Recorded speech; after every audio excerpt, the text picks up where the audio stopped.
जय श्री कृष्ण।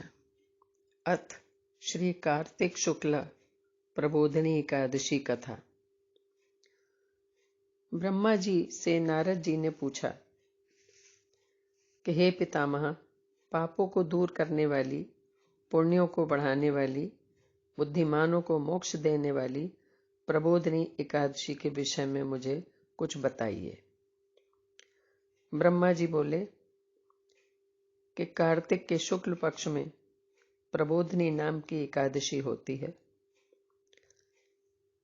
जिसको विष्णु के जागरण की तिथि माना जाता है। 4 महीने निद्रा के बाद विष्णु भगवान प्रबोधिनी के दिन जागते हैं, ऐसा शास्त्रोक्त उल्लेख है। जब तक कार्तिक की प्रबोधिनी एकादशी नहीं आती, तभी तक तीर्थ, समुद्र, सरोवर गरजते हैं। प्रबोधिनी एकादशी के व्रत करने से 1000 अश्वमेघ और 100 राजसूय यज्ञ का फल प्राप्त होता है। नारद जी ने पूछा कि नक्त भोजन और एक बार भोजन और उपवास से क्या फल होता है, सो मुझसे कहिए। तो ब्रह्मा जी ने कहा, एक बार का भोजन करने से 1 जन्म का पाप, सायंकाल भोजन करने से 2 जन्म के पाप और उपवास से 7 जन्म के पापों का नाश होता है। हे पुत्र, सुमेरु और मंदराचल पर्वत के समान पापों को भी ये एकादशी भस्म कर देती है। जो स्वभाव से विधि पूर्वक प्रबोधिनी एकादशी का उपवास करता है, उसको दिव्य फल की प्राप्ति होती है। अगर मन में ये सोच भी लिया कि हम प्रबोधिनी का व्रत करेंगे, तो संकल्प मात्र से उसके पाप नष्ट हो जाते हैं। जो व्यक्ति प्रबोधिनी की रात्रि को जागरण करता है, वो बीते हुए, वर्तमान के और भविष्य के 10,000 कुलों को विष्णु लोक में पहुंचा देता है। ये एकादशी विष्णु को बहुत प्रिय है और धर्म के सार को देने वाली है। ये पवित्र एकादशी धन धान्य को देने वाली और सब पापों को दूर करने वाली है। प्रबोधिनी के दिन स्नान, दान, जप, होम, स्वाध्याय, भगवान का पूजन, जो कुछ भी किया जाए, उसका करोड़ गुना फल प्राप्त होता है। जो मनुष्य कार्तिक में विष्णु की कथा को सुनता है या कहता है, उसको 100 गोदान का फल मिलता है। फिर नारद जी बोले कि इस एकादशी की विधि मुझे बताइए। इस एकादशी के करने से कैसा फल मिलता है? पितामह बोले, एकादशी को प्रातःकाल उठकर दातून करे, स्नान करे, नदी, तालाब, कुआं, बावड़ी अथवा घर में ही स्नान करके केशव भगवान का पूजन करे और पूजन से पहले ये मंत्र पढ़े कि हे पुंडरीकाक्ष, मैं आपकी शरण में हूं, आप मेरी रक्षा करें। आज मैं उपवास करूंगा और दूसरे दिन भोजन करूंगा। मेरे इस संकल्प को आप पूर्ण करें। और उसके बाद भक्ति भाव से प्रसन्नता पूर्वक पूजन करे, उपवास करे, रात्रि में जागरण करे।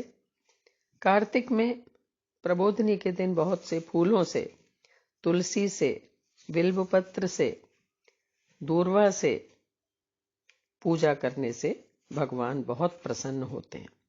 तुलसी की 9 प्रकार की भक्ति है: दर्शन, स्पर्श, ध्यान, कीर्तन, नमस्कार, स्तुति, पौधा लगाना, सींचना और नित्य पूजन करना। तुलसी द्वारा पूजन करने से भगवान जितने प्रसन्न होते हैं, उतने किसी भी प्रकार की वस्तु के चढ़ाने से नहीं होते हैं।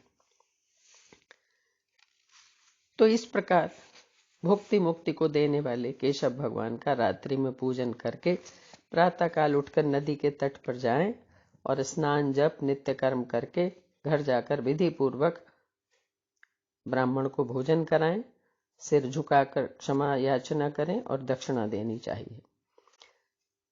इसी समय जो चातुर्मास में लोग नियम लेते हैं, बहुत सारी चीजें अपनी प्रिय वस्तुएं छोड़ते हैं, उनको आज के दिन संपन्न करते हैं उस व्रत को, और भगवान के समक्ष उस चीज को पुनः दान करके और ग्रहण करते हैं।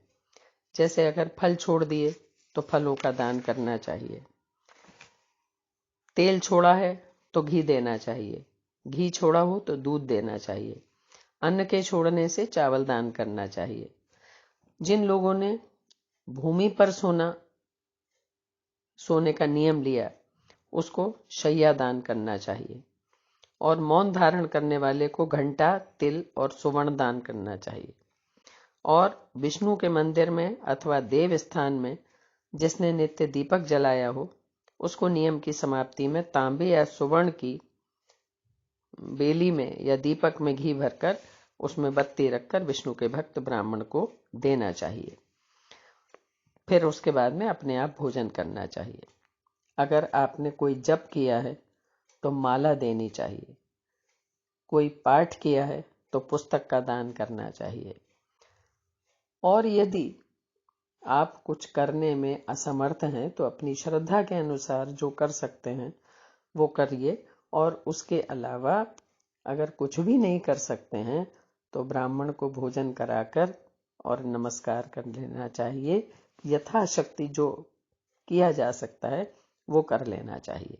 तो इस प्रकार आचरण करके जो व्यक्ति व्रत संपन्न करता है उसको अनंत फल मिलता है। इसी दिन विष्णु भगवान और तुलसी के विवाह का भी प्रसंग है और लोग आज के दिन तुलसी और शालिग्राम का विवाह भी करते हैं। शाम के समय तुलसी और शालिग्राम का सम्मिलित पूजन करके यथा श्रद्धा यथा सामर्थ्य उनको उपहार देकर वस्त्र, फल, फूल, आभूषण जो भी चीज देना चाहें, जैसे कि कन्या के विवाह में दी जाती है, उस प्रकार तुलसी और शालिग्राम का पूजन करके और उनका विवाह संपन्न कराते हैं और विष्णु भगवान के प्रति श्रद्धा व्यक्त करते हैं। इस प्रकार देवोत्थान एकादशी से मांगलिक प्रसंग शुरू हो जाते हैं। गंगा स्नान पुनः कार्तिकी पूर्णिमा से शुरू हो जाता है जो चातुर्मास में निषेध होता है और भगवान मांगलिक कार्य करने के लिए तैयार रहते हैं।